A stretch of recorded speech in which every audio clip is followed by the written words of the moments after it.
Edwin Hardy Ames, British style icon, celebrated fashion designer, friend of the Queen, a famous name on Savile Row.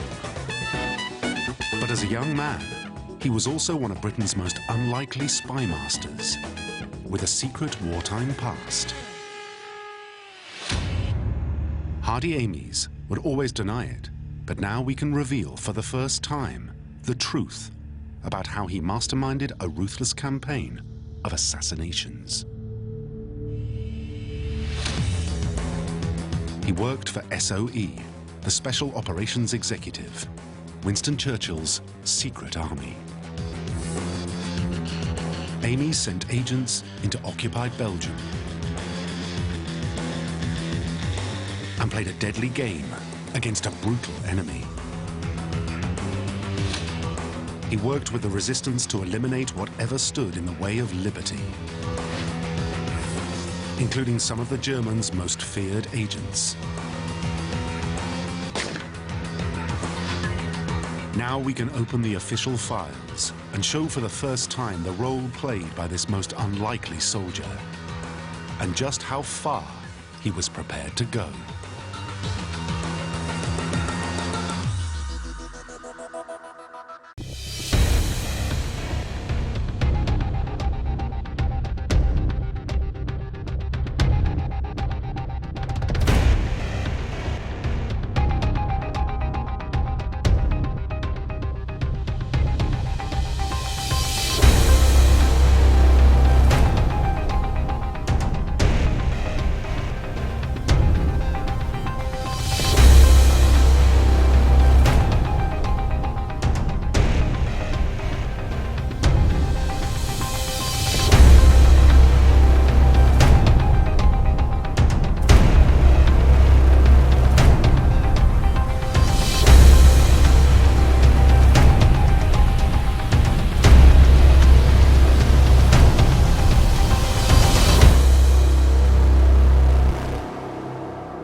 Hardy Ames was born in 1909 in Maida Vale, London.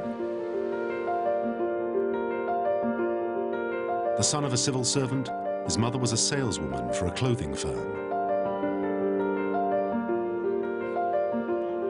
Before the war, he worked in various fashion houses and ran a textile factory in Germany in the 1930s. Und nun ein Wahnsinniger oder ein bewusster Lügner kann denken, Sieg heil! There, he saw Nazism on the rise.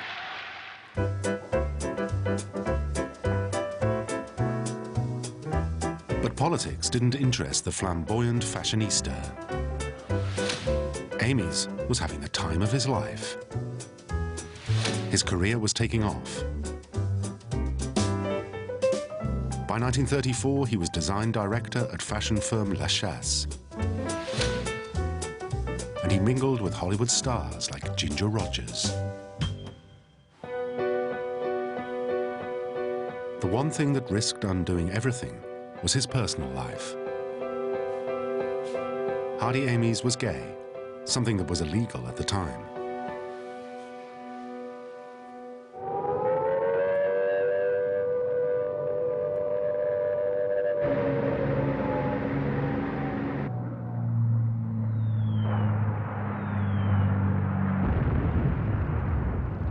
But the war changed everything for everyone.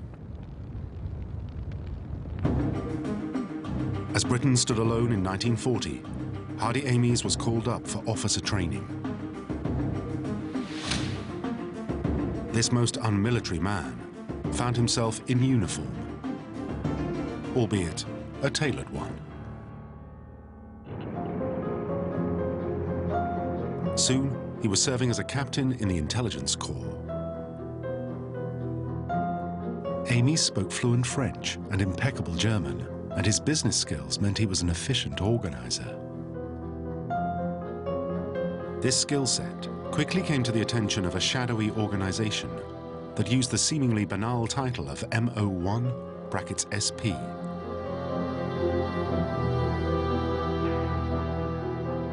But this was cover.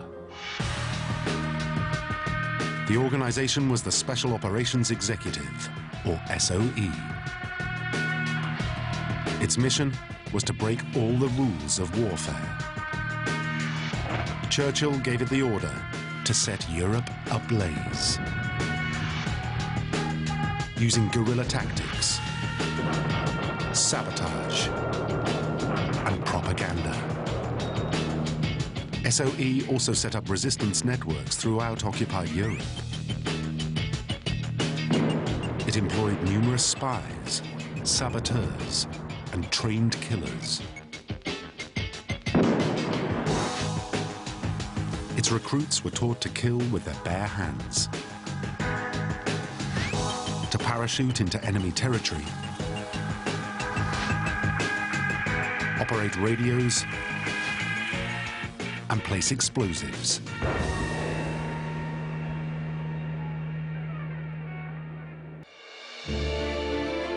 Ames was just such a free thinker, and so SOE came calling. His personnel file shows what an exemplary, if particular, recruit he was. This officer has done very well on the course. He is far tougher both physically and mentally than his rather precious appearance would suggest.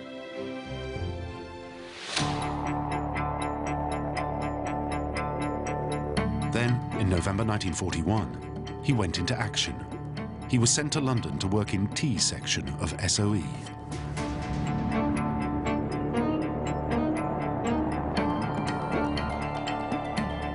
T section was in charge of Belgium. Its job was to strike at the enemy in the occupied country. Ames quickly found himself planning and executing missions into Belgium. He also supervised training and recruiting of T-section agents. But Amy's flamboyant side and charm always showed through. This document lists a series of Shakespearean code names to which Ames has added, "What a wonderful cast. May I do the costumes?"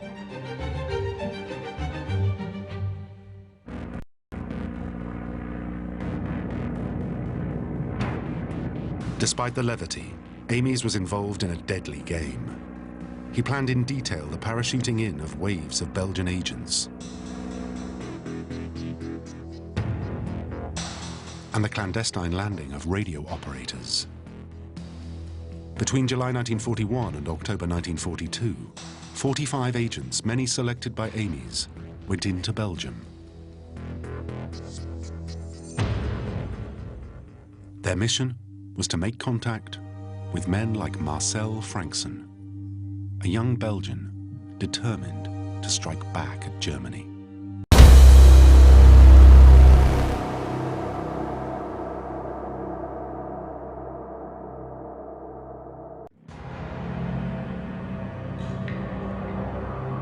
For Marcel Frankson, taking on a ruthless, well-armed opponent was an enormous task. It was hard to know how to hit back at such an enemy, so he welcomed the help of SOE.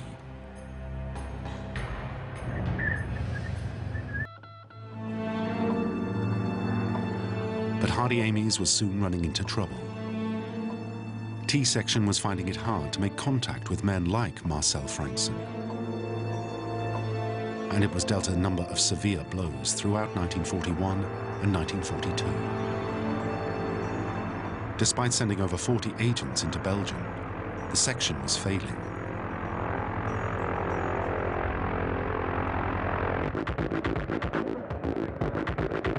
Because in Belgium, Ames faced a formidable enemy. The Germans were firmly in control. Their well-organized counter-espionage system was waiting for his agents.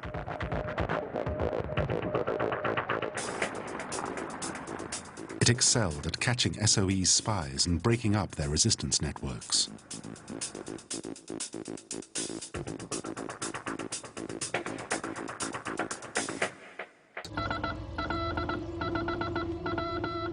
These German units were especially skilled at targeting SOE's Achilles heel, the radio, whose signals were easily intercepted and tracked.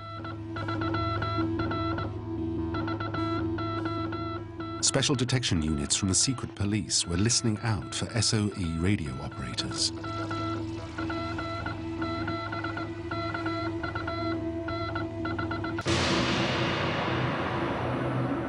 The Germans locked up many of these agents and radio operators here, at the notorious Saint-Gilles prison in central Brussels.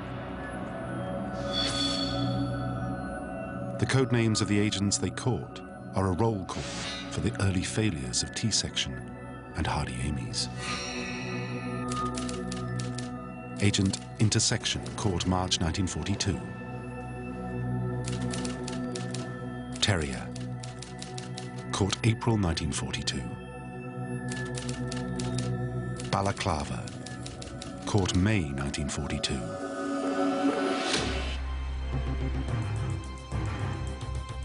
Sometimes the Germans did something even more sinister.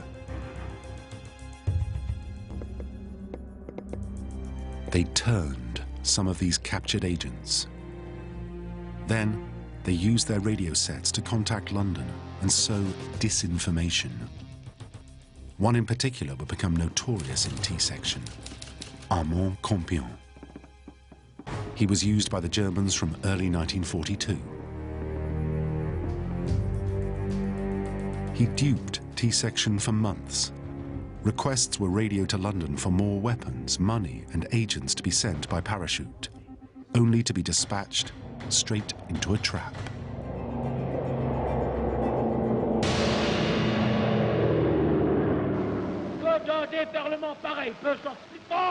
What's more, Belgium was crawling with fascist sympathizers. Volunteers ready to hunt down resistors or spies. And often, they had an added incentive: money. These paid informers caused havoc. And one Nazi sympathizer and active agent on the German payroll became infamous: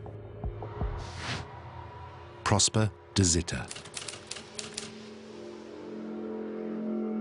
De Zitter was the Abwehr's #1 Belgian agent. He had served in the Canadian Air Force in 1918, been charged with rape and embezzlement, and even done time in Belgium. He was a nasty piece of work. After the invasion of Belgium, he worked for the Germans, masquerading as an Allied soldier or airman. He infiltrated resistance networks and escape lines that were set up to smuggle downed aircrew and agents out of Belgium, and he was good at his job.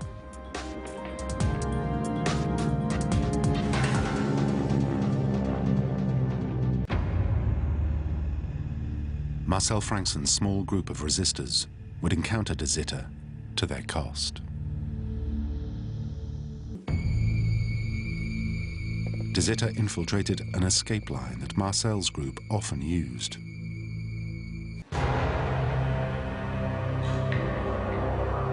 Then, again in June 1943, Marcel Frankson's friends in the resistance came across de Zitter.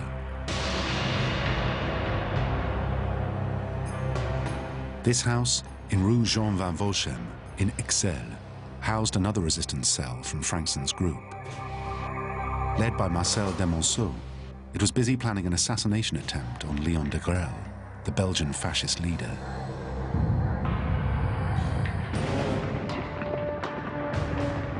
But the Germans were tipped off by de Zitter. The resulting battle went on for hours. Eventually, the Germans captured the safe house and most of the occupants.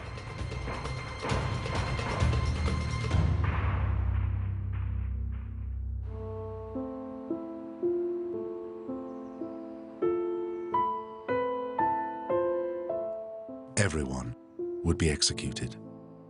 including Marcel Demonceau, whom they captured a month later.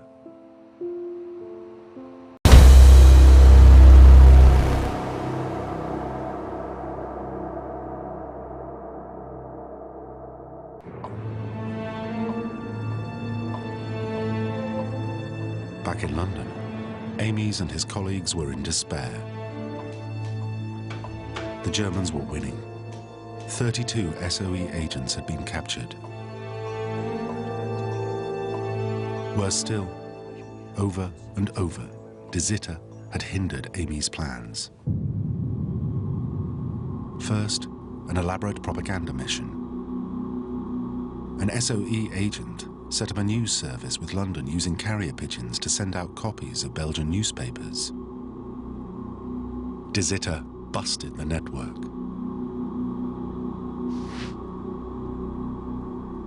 Then, he hindered a boy's own SOE plan for 2 agents who were pilots to steal an Me-110 night fighter from a Nazi airfield. Now it was getting personal. Amies wanted De Zitter's head. SOE was desperate for a solution to the situation that could turn the tide. So they decided to do something about it.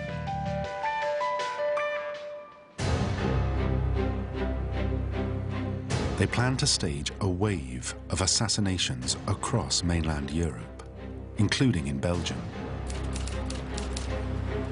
In June 1943, a top-level SOE planning committee meeting took place. The men present plotted the operation and set a start date, October the 1st. Minutes from the meeting state, execution campaign. The council considered a paper recommending a concerted campaign against SS and Gestapo officials. The proposal was accepted, but should for the most part be confined to civilian officials rather than soldiers. News of the assassination operation soon began to filter through to all departments of SOE. This was Hardy Amies' chance to get De Zitter. His target would be the collaborators and sympathizers who helped the Nazis to rule. The operation was renamed Ratweek. It was ready to be put into action. A call went out to all country sections to identify targets for assassination. All Amies had to do first was get it approved by the Belgian government in exile, led by Hubert Pielot.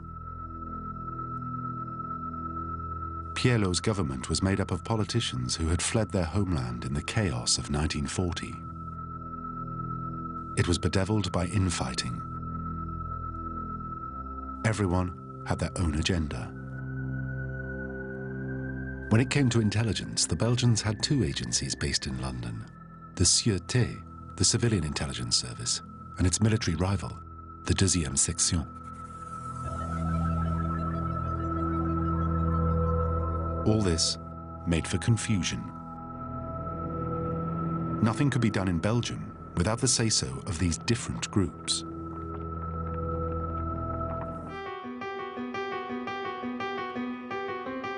So Amies turned on the charm and threw himself into the mission. Letters flew back and forth between his department and the Belgian government via its representative, Ides Floor.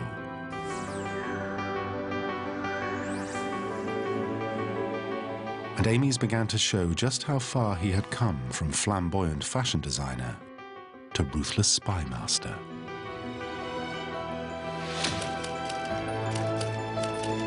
August 1943, copy to Ides Floor.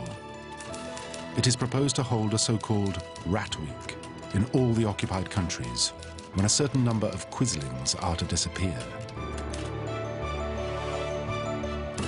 Could you please create a list of possible candidates? Yours, Major H. Amies.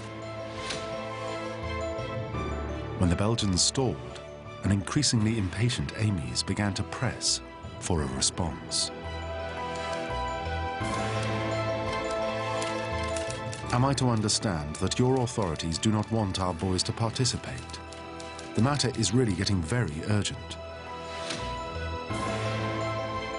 All across Europe, all other governments had granted their approval for the assassinations. Amy's was under pressure.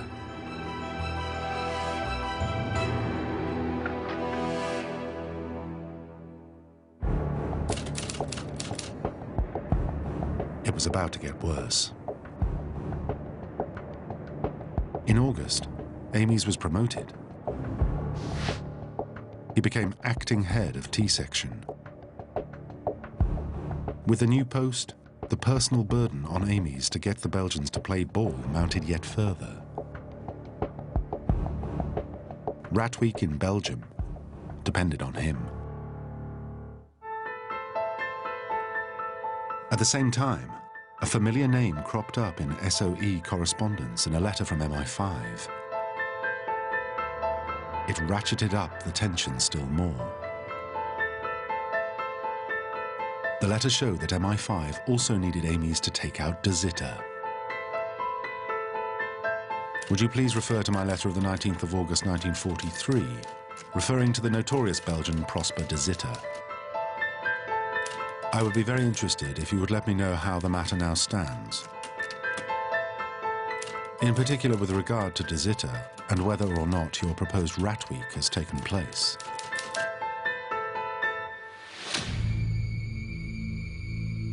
Then, a bombshell from the Belgian government in exile. Amy's received a letter from his Belgian contact, refusing to allow the Ratweek hits on collaborators or quislings, including De Zitter.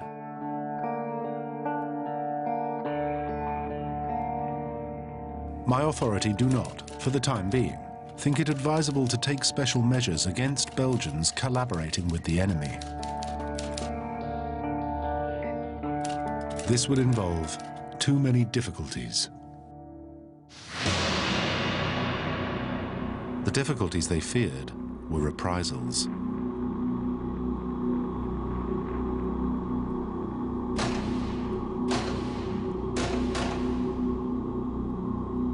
The Germans were notorious for murdering civilians across Europe in any area where sabotage or espionage occurred. Their reaction was even more aggressive if one of their own, a soldier or an agent, was killed.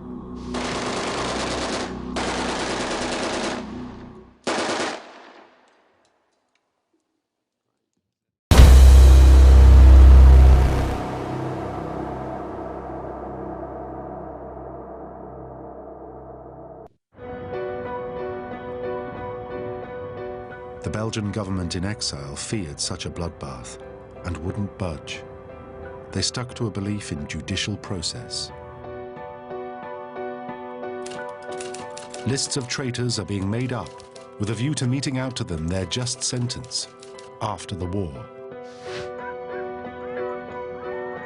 By late October, the official deadline had passed, and Amy's seemed defeated. I am sorry. The Belgian authorities will not allow us to carry out Ratweek as originally intended. It looked as if De Zitter and others like him were safe. There, the story of Ratweek appeared to end. On the surface, it seemed it had been a failure. But it appears that Hardy Amy's would not let the Belgians stop him. He turned to his top agent, André J. Wendelin.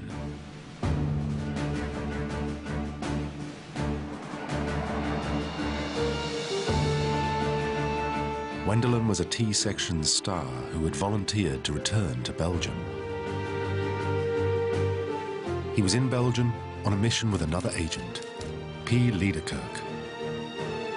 Their mission was to establish links with Belgian resistance groups.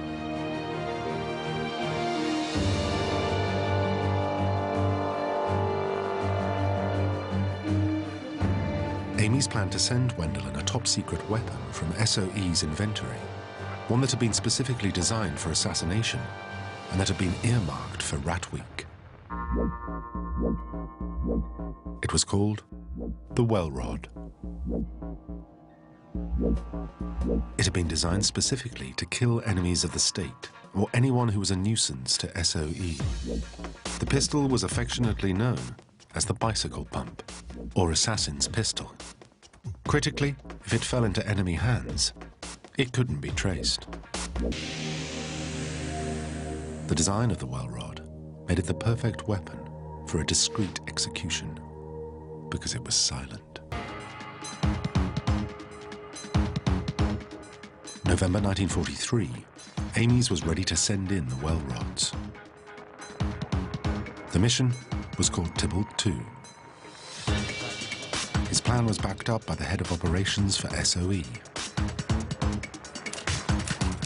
It is far better to send the 5 well rods and let them do what they can. A handwritten message on the back of the note makes no allusions as to what Tybalt's mission was. Tybalt, the pistols are intended for the elimination of your enemies. Let us know as soon as you have any results.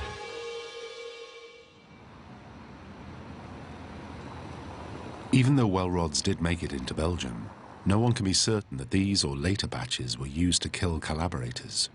Most police records were destroyed in the last months of the war.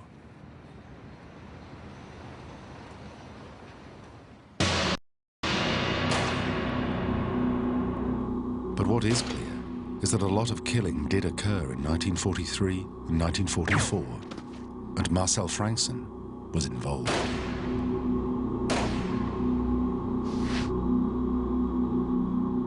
His small group of saboteurs ended up working as an action squad with the Front de l'Indépendance, a group of communist-inspired partisans.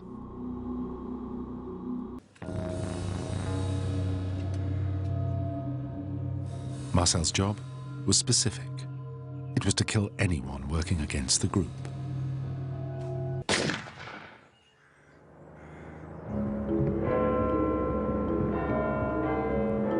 Back in London, Ames was eager to impress his superiors. He explained that groups like the Front de l'Indépendance had been extremely busy.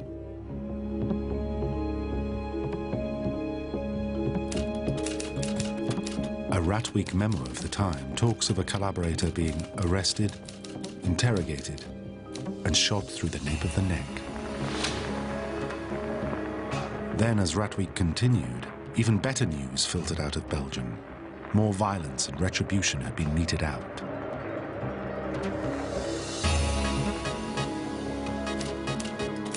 Nazi sympathizers, pro-Nazi activists, and Rexist politicians were killed.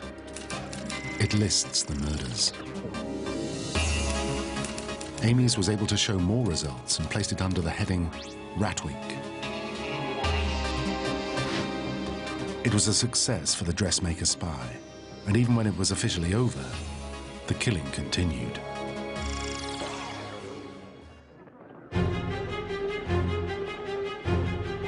As 1943 turned to 1944, Marcel Frankson's group continued to execute any collaborators they could find.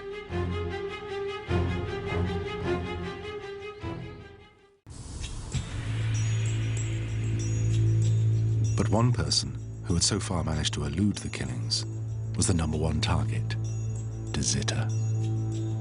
However, a new SOE agent, Francois Matteau, had him in his sights.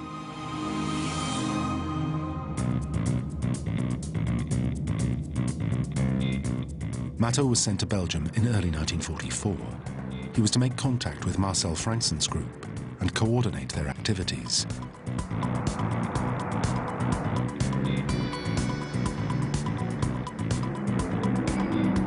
He took with him 2 weapons.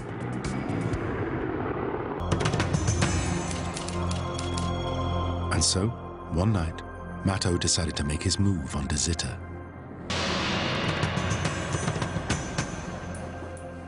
They staked out the location for hours, but De Zitter never showed. It seemed De Zitter had got away with his crimes once again.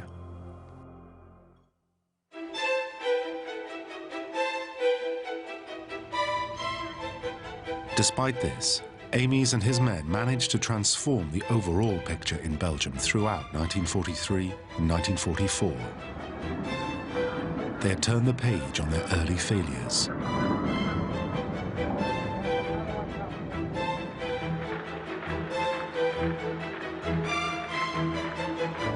In November 1943, Brussels newspaper vans delivered the daily editions of Le Soir. But the resistance had been at work and replaced the Nazi-sponsored edition with a resistance-printed version bearing articles ridiculing the Nazis.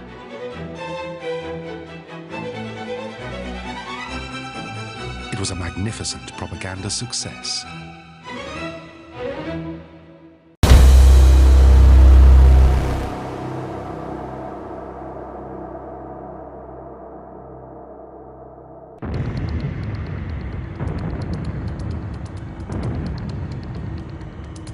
Sabotage operations and armed attacks were also on the increase.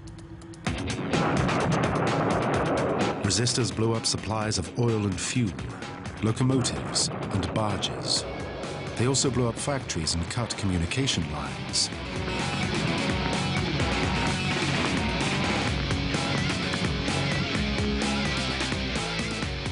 Group G, another prominent resistance organization, was especially active. Its great achievement? It sabotaged the entire Belgian high-tension electricity network.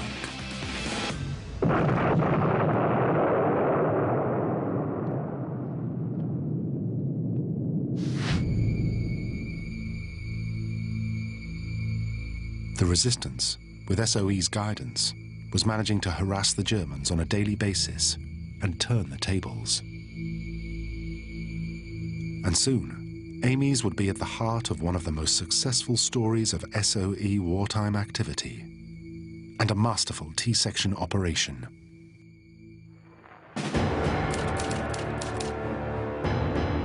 Operation Overlord was the planned Allied invasion of mainland Europe. By the summer of 1944, it was clear to everyone, even the Germans, that it was coming. So the Allied Supreme Command needed the resistance in mainland Europe to ramp up its sabotage and harassment operations behind enemy lines. In the days before D-Day, they swung into action.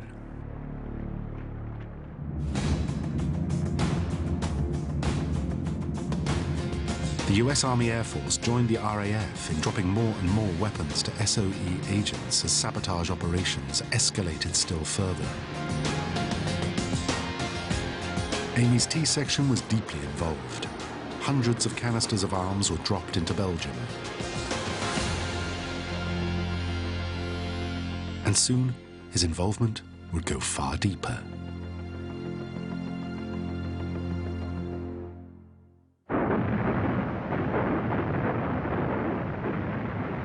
On June the 6th, 1944, the Allies finally attacked the beaches of Normandy. It was the greatest amphibious operation ever undertaken.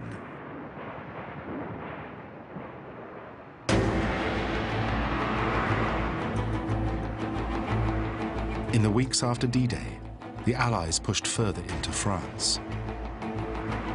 But eventually, the advance slowed. Supplies couldn't keep up with demand. What the Allies badly needed was deep water ports.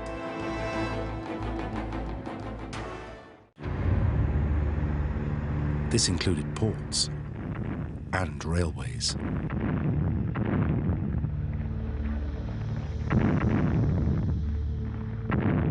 In France, for example, after the Normandy landings, the retreating Germans had rendered virtually all port equipment unusable. The Allies were now vulnerable. Everything hinged on the capture of the last major port left, Antwerp. So Amies and his agents were given the mission of protecting Antwerp. T-section was at the heart of an SOE plan called Counter-Scorch. Counter-Scorch involved using resistance groups under SOE control to prevent the destruction of this vital strategic target. Amies sent in 2 wireless operators.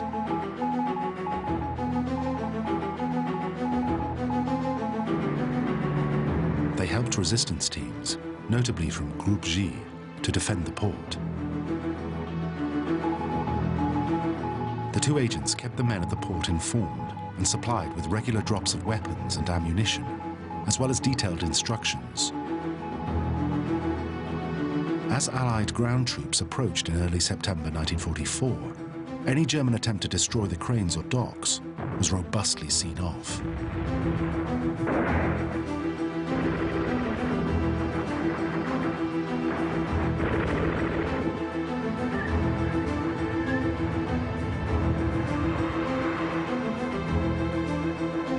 Antwerp's port was held.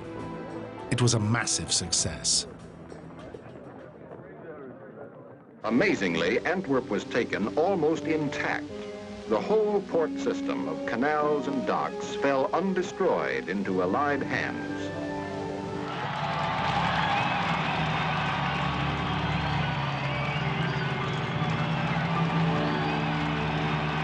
The saving of Antwerp port enabled supplies to continue to flow to the advancing Allied armies. Belgium was liberated in nearly a week.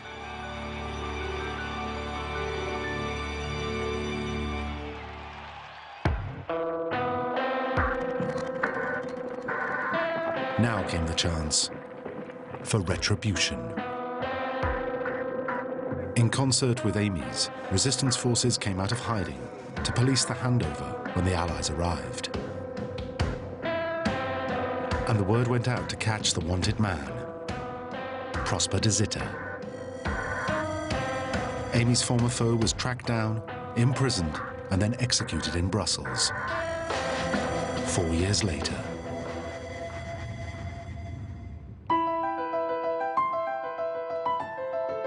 It was a triumph for Amy's and the Belgian resistance.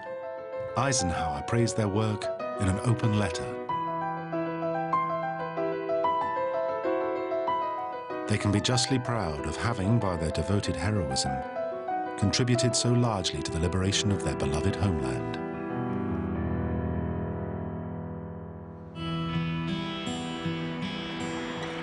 Hardy Amy's was now sent to Brussels. He was promoted to lieutenant colonel, and for 6 months headed an SOE mission designed to wind down the resistance networks he had helped create.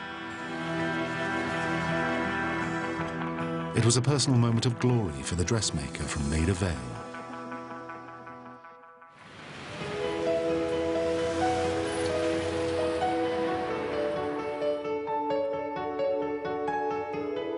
After the war, Hardy Amy's went back to the glamorous world of fashion.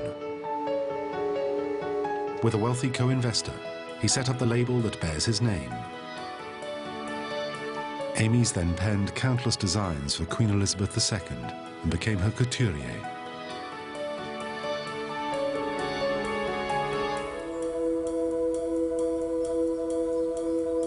But all memory of his role in Ratweek and the wider successes and failures of T-section seemed to be conveniently forgotten.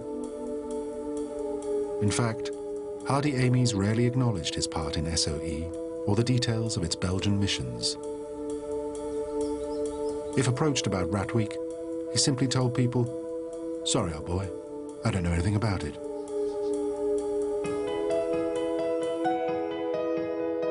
Hardy Amy's was knighted in 1989, and it was only after his death that some of the truth about this dressmaker spy's surprising past began to emerge.